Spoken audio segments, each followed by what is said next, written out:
Well. Good morning to you all. I knew this from day one, what was going to happen. I figured that I initially thought it was going to be Kamala Harris that was going to be the presidential candidate, the Democratic nominee, and that, well, the running mate, you know, probably a boring white man. Well, kind of what happened the other way around. I also figured that if Joe Biden were to get the nomination, that Kamala Harris would be the VP. And that turned out to be spot on and correct. So there you have it. Joe Biden, after all the suspense, Joe Biden finally chooses Kamala Harris. Of course, being August 12th, I've known this for quite some time. It's been leaked on Politico that Joe Biden chose Kamala Harris, but I think they try to play it off like that wasn't accurate, and so they try to act like well, Elizabeth Warren, Susan Rice, all these ladies, some of these other ladies, Karen Bass, they're all drum rolls. They're all in the running, and that eventually, we'll find out. Well, I was just like, why the mystery? Why? Is Kamala Harris. I just pretty much knows Kamala Harris. So so that's it's official. Joe Biden chooses Kamala Harris as his VP. Um, well, what do I think of Kamala Harris? Not a hell of a lot. Um, as Attorney General in California, she was deeply, deeply reactionary. Pretty much running as a Clintonian style 1990s era New Democrat. Basically, Democrats in name only, corporatists, emphasizing on law and order. You know, the the the um, the kind of Democrat that I loathe and despise over the years. The ones that follow the tradition of Bill and Hillary Clinton, Chuck Schumer, Joe Manchin. You get the idea. You get the picture. Um, what's her name down in Florida? Debbie Wasserman-Schultz. These Democrats are vile, and she's one of them. Joe Biden's another one. And well, as the Attorney General of California, she was law and order, and basically worked on putting people away for a long time over uh, drug charges, even regarding marijuana, punishing parents through the truancy laws with regard to kids not being able to make it to the school, and where mothers have to kind of balance between work life and private life regarding to kids and everything. And she had no empathy. And the fact that she possibly slept her way to the top, could care less. You know, she had a good time doing that. That's fine. You know. Um, well, as a U.S. senator, she, I mean, she's just another generic Democrat, and that's probably the best compliment I can give her as far as the component of the Democratic minority currently in the U.S. The people who are in the Senate right now. Um, she showed some promise when she co-sponsored Medicare for All with the independent from Vermont Senator Bernie Sanders. Um, but as she declared her candidacy, and in the debates when it came to the meat and potatoes of Medicare for All, she started backtracking and waffling all over the place, and just kind of the way that Elizabeth Warren and some of the others, Pete Buttigieg. Well, at least with Pete Buttigieg, he was wrong on health care, but he was cogent about it. Um, but he's also another silly centrist as far as I'm concerned. But I guess basically because is the whole mindset of American exceptionalism that some people just can't grasp the concept of Medicare for all, what it means, and so when you sit there and you present it as, oh, getting rid of the insurance companies, um, some people act like, oh, that, well, we just can't do that. Yes, you can, but you won't. You don't have the will to do it. And so anyway, that was the beginning right there of what would have been maybe a lukewarm approval of her until I found out what was going on. And I found out what she did as Attorney General, and then the waffling on Medicare for all. The the lukewarm opinion started going downward, downward, downward. Now, during the early debates when she was debating Joe Biden and over his, shall I say, soft segregationist past, she was absolutely spot on and correct to call him on it.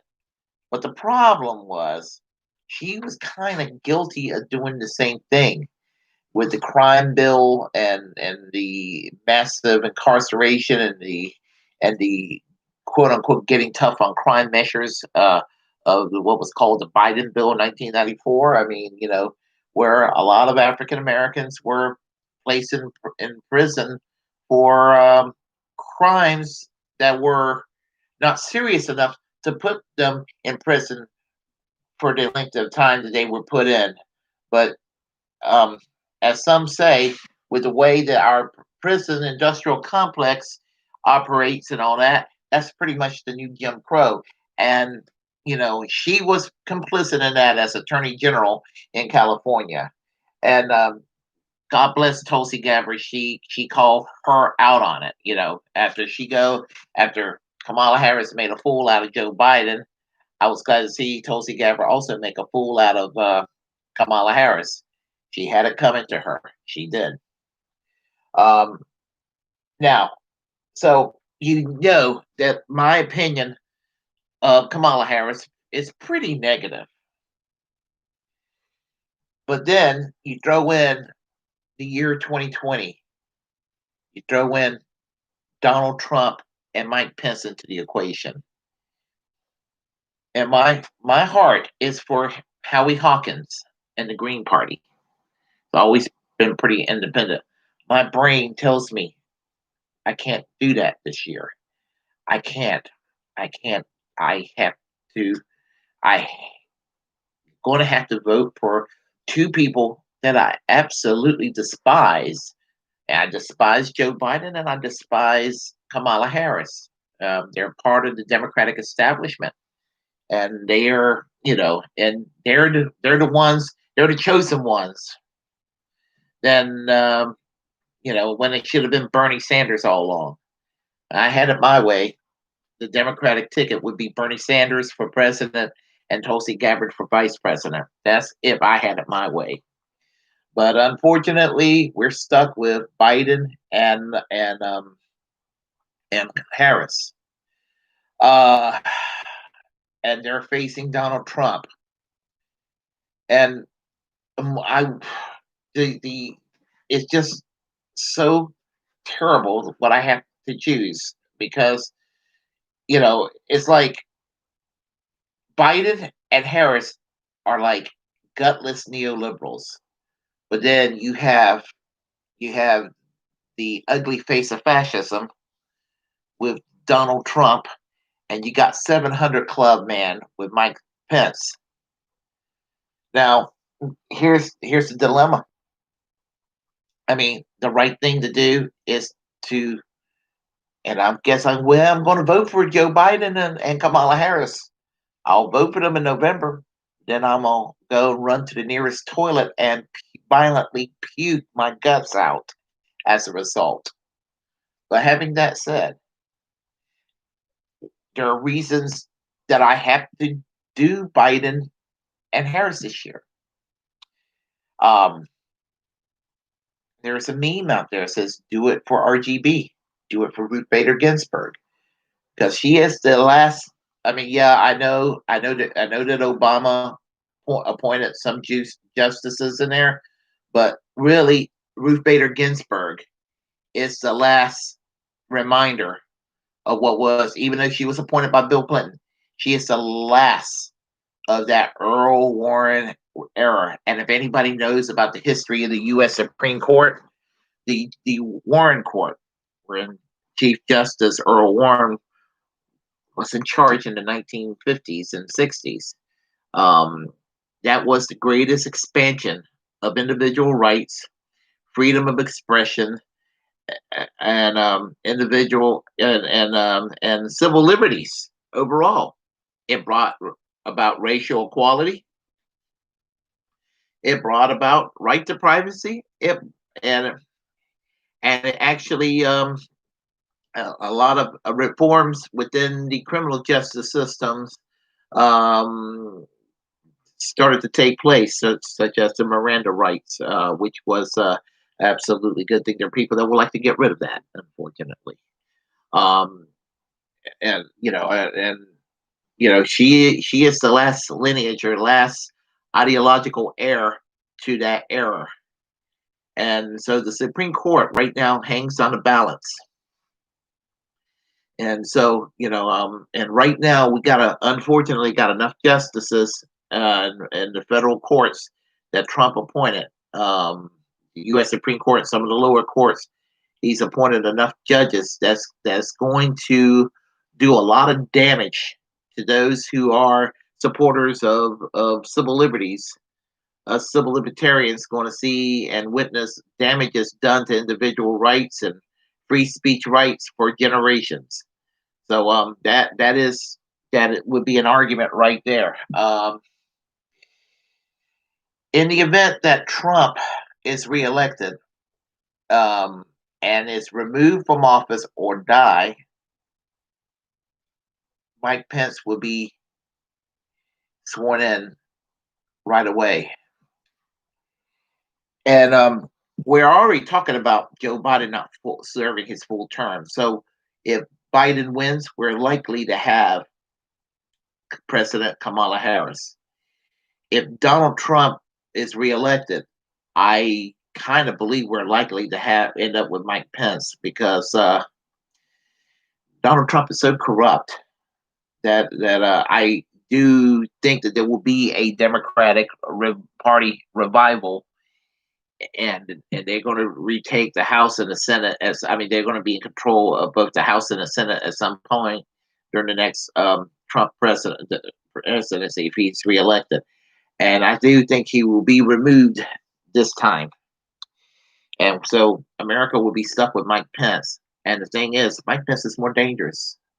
And so, in order to prevent Mike Pence from ever becoming president during the next 4 years, I urge my fellow progressives, even if we don't like Joe Biden, even though we don't like Kamala Harris, that we got to do what we got to do, as uncomfortable and as dirty as we're going to feel doing this, because we can't survive another 4 years of Donald Trump, and we sure as hell can't survive in any capacity the idea of Mike Pence as president of the United States either.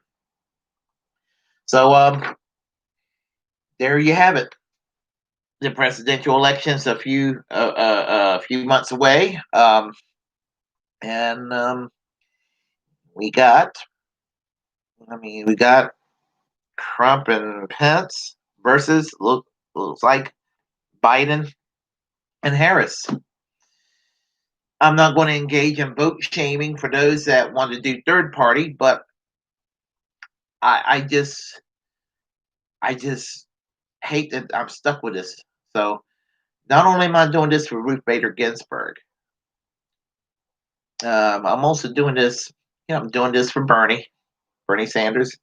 I'm doing this for the progressive movement. I'm doing this for all people.